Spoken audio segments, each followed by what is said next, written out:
Pagod ka na ba sa tinatawag na karera ng buhay? Hindi lamang pagod, kundi pagod na sa paghahangad, sa pagtakbo at pag-iwas sa mga problema at sa paulit-ulit na pagpapagal sa relasyon, trabaho, responsibilidad o misyon. Marahil mukha ka namang masaya dahil magaling kang magdala ng problema. Ngunit sa kabila ng mga ngiti ay nagdurugong puso. Sa kabila ng halakhak, isang taong bigo at sumusuko. Sa kabila ng mga matang nagagalak, sa gabi ay mga luhay walang tigil sa kakapatak. Sa kabila ng tila masiglang katawan, isang nilalang na nagsisikap lumaban. May pagod na masaya. Mayroon ring pagod na kalakip ay galit at kalungkutan. May pagod na katumbas lamang ay buntong hininga o kapag inihiga ay unti-unting humuhupa. Mayroon ring kahit anong paraan ng pahinga ay hindi mawala-wala. Mayroon ring pagod kahit walang ginagawa. Ano nga ba ang kapaguran mo sa buhay? Siguro ang kapaguran na yan ay nakaugat sa matinding uhaw at gutom sa Diyos. Tulad ni San Agustin na nagwika, Panginoon, nilikha mo kami para sa iyo. Kaya ang aming mga puso ay di makakatagpo ng lubos na kasiyahan at kapahingahan hanggat hindi nahihimlay sa iyo. Halina't mas kilalanin pa ang isa sa pinakadakilang ama ng simbahan, isa sa mga dakilang henyo ng sangkatauhan na ang impluwensya ay patuloy na pinakikinabangan ng daigdig, hindi lamang sa larangan ng pananampalataya, kundi gayon din sa filosofiya, teolohiya, panlipunan at politika na kamulatan. Mula po dito sa makasaysayang San Agustin Church sa Intramuros, Manila, ako po si Father Angelo Paulo Asper ng Society of St. Paul para sa gabay sa buhay.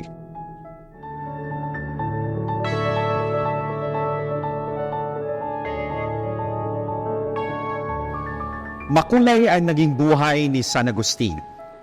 Marami siyang pinasukang gulo bago naging maayos ang kanyang buhay. Maraming balakid ang dapat malampasan bago niya natagpuan ang tunay na landas sa Diyos. Pero nang mamulat ang kanyang mga mata sa katotohanan at kagandahan ni Kristo, naging inspirasyon siya ng maraming tao, lalo na ang mga dumadaan sa maraming pagsubok at kahinaan ng kaluluwa at katawan.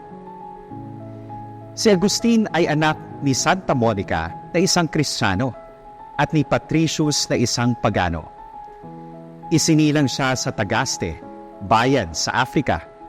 Sa ngayon, ang Tagaste ay matatagpuan sa Algeria, isang lugar kung saan halos lahat ng mamamayan ay Muslim. Dating Kristiyano ang buong paligid ng lugar na ito hanggang sa mapa sa kamay ng mga Muslim. Uhaw na uhaw sa karunungan at katotohanan ang batang Agustin. Siya ay naging uliran sa tanong na saan nanggagaling ang kasamaan. Sapagkat hindi siya nakontento sa mga sagot na ibinibigay ng pananampalatayang Kristiyano nung siya'y bata pa. Naghanap siya ng kasagutan sa ibang mga paniniwala at filosofiya at napadpad sa iba't ibang lugar. At dahil mga pagano ang mga ito, naapektuhan ang kanyang pangangatwiran. Nadala ng mga maling turo ang isip ni Agustin. Tinanggap niya ang mga aral ng mga Manichaeans, isang grupo na nagsasabi na dalawa ang kapangyarihang nagpapatakbo sa daigdig. Ang isa ay mabuti at ang isa ay masama. Unti-unti namang napalayo siya sa pananampalataya na ipinunla ng kanyang ina sa kanyang puso. Namulat at di kalaunay namuhay siya sa buhay na makasalanan, puno ng luho, aliw, at pagkauliran sa sariling katanyagan. Nagkaroon siya ng anak, kahit hindi sila nagpakasal ng babae. Adeodato ang pangalan ng anak ni Agustin. Kaya naman, ilang taon lumuha at nanalangin ang kanyang ina para magbagong buhay ang kanyang anak.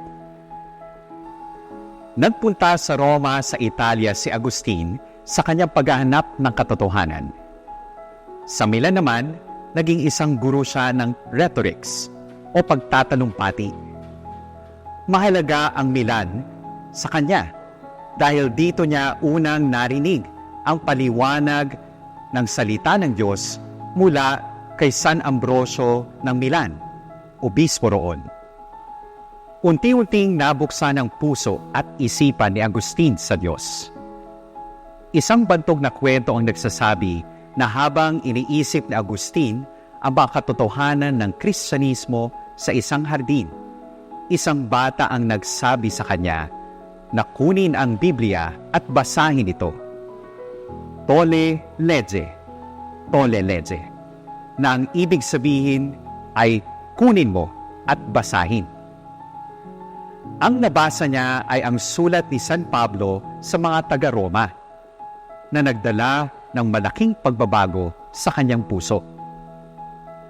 Nagpabinyag sa Agustin at naging ganap na Kristiyano. Namuhay siya sa pag-iisa at pananalangin at lalo niyang nakita ang kamalian ng dati niyang buhay at mga pinaniniwalaan. Pagbalik sa Africa, ipinagpatuloy niya ang paghahanap ng kabanalan.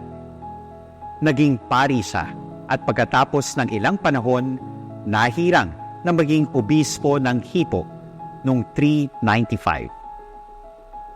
Bukod sa mabuting paggabay sa mga tao, nangaral din siya at nagsulat ng napakaraming paliwanag tungkol sa pananampalataya at laban sa mga erehe. Hanggang ngayon, mababasa pa rin natin ang mga sulat ni San Agustin na itinuturing na klasiko ng maraming Kristiyano, maging mga Protestante at mga Katoliko. Ilan sa pinakasikat ay ang Confessions of St. Augustine, The City of God, at On the Trinity. Sa Confessions ni San Agustin, matatagpuan natin ang kanyang mga sikat na kataga. Kay tagal bago kita minahal, gandang sinauna at sariwa. Itinuturo sa atin ng Diyos sa pamamagitan ng buhay ni San Agustin na walang taong walang pag-asang magbago, walang makasalanan na walang pag-asang magbalik loob. Namatay si Agustin noong taong 430 at kinilalang santo. Tinatawag siya ngayong Doctor of Grace o Pantas ng Biyaya. Sa kasalukuyan, maraming mga pari, madre at mga laiko ang nagsusubikap maisabuhay ang mga turo ni San Agustin sa kanilang buhay panalangin at paglilingkod. Sa Pilipinas, unang dumating ang mga paring misyonero na mga Agustino sa pangunguna ni Padre Andres de Urdaneta, OSA, noong ika-13 ng Pebrero, 1565. Nagtatag sila ng mga bayan at parokya at nag-iwan ng mga pag-aaral sa agham, wika, kultura, kasaysayan at kalikasan ng Pilipinas. Andito po tayo ngayon sa makasaysayang Immaculate Conception Parish, Church of San Agustin, Shrine of Our Lady of Consolacion, E. Corea. Ito ang pinakamatandang simbahang bato sa Pilipinas. Sinimula ng konstruksyon ng simbahan kasama ang katabing monasteryo noong 1587 at natapos noong 1607 sa pamamagitan ng magaling na pamumuno ng mga paring Agustino na sina Francisco de Bustos, Ildefonso Perez, Diego de Avila at Brother Alonso de Perea at ang arkitektong si Juan Macias. Ang simbahan ay unang pinangalanang San Pablo ng Maynila. Nakatagal ang simbahan sa mga malalakas na lindol mula 1645 hanggang sa kasalukuyan. Gayon din sa pagsalakay ng Gran Britanya sa bansa noong 1762, digmaang Kastila-Amerikano noong 1898 at pananakop ng mga Hapon noong ikalawang digmaang pandaigdig noong 1942. Makikita sa simbahan ang pulpitong barok na ang motif ay katutubong pinya, ang pipang organo, ang antikoro na may krus, ang 68 upuan ng koro na inukit sa mulabe at nara.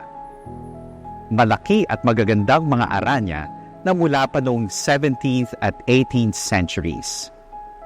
Nakalagak rin sa loob ang mga abo ng mga sinaunang mananakop na Espanyol, kabilang sina Miguel Lopez de Legazpi na siyang kauna-unahang gobernador general at siyang nagtatag ng lungsod ng Maynila, Juan de Salcedo, Guido de Lavezaris, at Blessed Pedro de Zúñiga. Sa San Agustin rin ginanap ang unang Konseho Plenaryo ng Pilipinas noong 1953. Idineklara naman ng United Nations Educational, Scientific and Cultural Organization o UNESCO ang San Agustin bilang isang World Heritage Site noong 1993.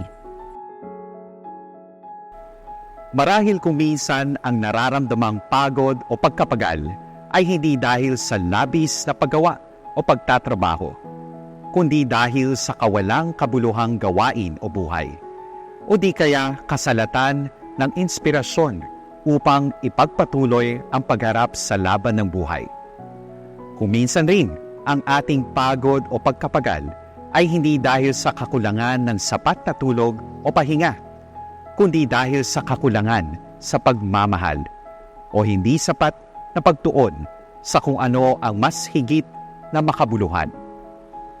Nawa tulad ni San Agustin, mapagtanto at masambit rin natin ng buong pag-ibig at pananampalataya. Ang puso ko ay di mapalagay, O Panginoon, hanggang makatagpo ito ng kapahingahan sa iyo. Ako po si Father Angelo Paulo Asper ng Society of St. Paul. All for the Gospel.